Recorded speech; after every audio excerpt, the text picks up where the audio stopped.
Welcome back. I'm Brent Meredith. Joining us now are James and Shana Mackler to continue our discussion of service and political action committees. We've got a lot to cover, so I'll turn to our guests and let them tell you a little bit more about themselves. Welcome, everyone. Thanks for sticking around, James. We got dueling Jameses here.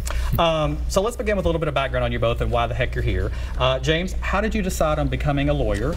And tell us a little about the practice areas and sort of about the time you had as a judge advocate general. Sure, and I'm sure we'll get into my story a little bit more. But, we will. I was a pilot in Iraq. I actually joined the Army because of 9/11, spent several years as a combat pilot, and I actually found during my time as a pilot that I missed the law. And in particular, I knew that the military was facing an increasing problem with military sexual assault, and that was something that I wanted to do something about. Okay. So I transferred to the JAG Corps from aviation and spent the next several years prosecuting military crimes as an Army prosecutor before transitioning back to the civilian world, where I've been practicing in civilian law and working for the Tennessee Air National Guard. Cool. So both instances you kind of saw a need and tried to fill it, right? That's why I became a lawyer, is I really wanted to try and help people. Now, Shana, how did the two of you guys meet? Tell us a little about your decision to become a rabbi and your service at the temple. So I had been at the congregation since 2004. Okay. And when James returned from Iraq in 2006, he came to temple. He was raised Jewish and wanted to reconnect with his faith, and so he came to the temple, and our membership director sat him at our table at a dinner, and the rest is history. So it was a setup. It was kind of a setup, and I wouldn't let him join the congregation. I didn't want to date a congregant, so he had to wait on that. But we dated, and then how long did you guys date?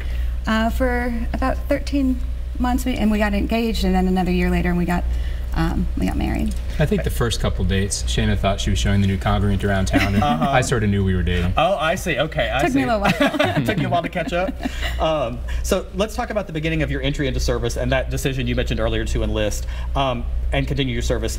What was it that sort of made you, besides, I know you said 9/11, but what was it that really drove you to go in and say, this is what I want to do? Because a lot of people had an experience after that and did other things. What pushed you into the military? Well, I was surrounded by people my entire life growing up who clearly were modeling service for me. My mother was a public school teacher. My grandfather was a police officer and World War II veteran. My dad's a doctor. So I had that service background from the beginning, but not really a military background necessarily. But after the attacks of 9/11, I thought, this must be the way my grandfather's generation felt. I've got to do something. I cannot continue doing what I'm doing while history really, goes on by. I need to be part of that. So I walked into an Army recruiting station and I signed up for flight school.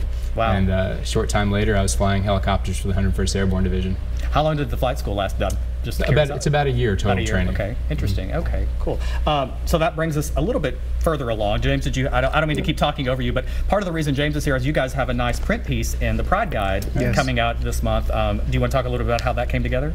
I mean, in partnership with you guys, we sat down with one of our writers, and you guys discussed in a lot more detail some of the things that we're going to be talking about today. Well, and that's why I wanted to ask you that, because I know we've got limited time here on TV, but there's a lot more detail in the story, and you guys get to get a little bit more in depth than what we can cover in 7 minutes. And Shana, please feel free to jump in. I don't want to talk over you, but to that same question, what was that part of the appeal in James, if I might ask? I mean, with his level of service? Absolutely. When I first met and found out that he did search and rescue, volunteered for those kinds of things, that he would help the indigent in his community when he lived in Colorado, it really, it definitely appealed to me. One of the first trips we took was to New Orleans to clean up after Hurricane Katrina. Really? And so that we'd always found ways to participate in service together between Habitat for Humanity and that trip and things around the town. So it definitely won me over, his story. So I'm going to ask you this first then. Were you surprised when he ran for the U.S. Senate? Was that something you guys discussed, or was it sort of... Oh, we definitely discussed it. I can imagine. It wasn't a surprise that James would want to do something. He is an actor. He's someone who sees something that's broken, and if no one else is working to fix it, he'll figure out a way to do it. He's someone that can, see an obstacle or a challenge and find a way through it. Where I said about him when with search and rescue, if a tree was in my path, I'd say, oh, well, there we go. The road is blocked, and he finds a way around it. And so that was, he makes big gestures, and he's very successful at the things that he does because he puts his heart and his soul into it. Yeah, is that the way you see it, James? Is that a fair assumption, or is it? I mean, I do believe strongly in service, and frankly, I think that our country is a better place when people serve.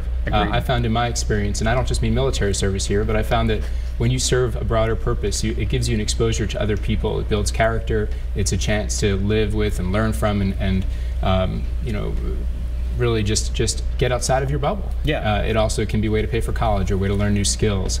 It's a way to get an investment in your community. And so all of those things are real benefits of service, and I've just continued to find that if I pursue something that I'm passionate about, that is a way to help other people, it really works out. And that's part of the discussion we had, was we didn't know where this path would lead. Yeah. But I didn't know where my path would lead when I joined the Army either. True. And I wouldn't change a thing. So was there a defining moment though when you said, gosh, I've got to do this Senate race thing? There wasn't a moment, but I can tell you that in the time leading up to the presidential election and then just afterward, I became really disgusted with the fact that we no longer seem to be a country that could really work together to solve problems. You know, we've elected leaders with the mission to work together and make lives better for Americans. And as a military member, I worked with everyone on my team to get missions accomplished, but I wasn't seeing that from our elected leaders. And so that failure of leadership, which is unfortunately to a large extent bipartisan, but that failure of leadership was something I just couldn't let stand.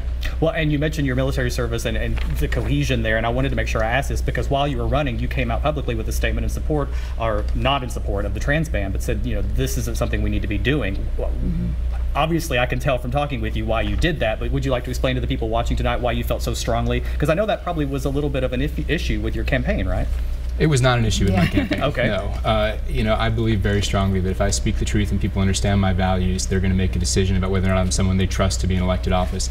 It was important to me because my experience in the military was that we are a stronger fighting force when we bring everyone's experience to bear. Sure. I learned from people who I would have maybe never even been exposed to had I not been in the military, and am stronger and better because of it, and we accomplished our missions because of that. And I know that members of the trans community have been, you know, participating in our military for as long as we've had a military. Exactly. And, until or unless someone shows that there's some reduction of mission effectiveness, there's absolutely no reason to exclude an entire class of people from service. So all the reasons that we heard are really just garbage, right? I mean, in your opinion, I've seen no evidence to support an argument that anyone who's transgender is in any way reducing mission effectiveness. Exactly, and we've got more after this. I don't mean to cut you off, but we're going to go to break, and when we come back, we'll have more, okay? And we've got more with the Macklers after this short break. See you in a few.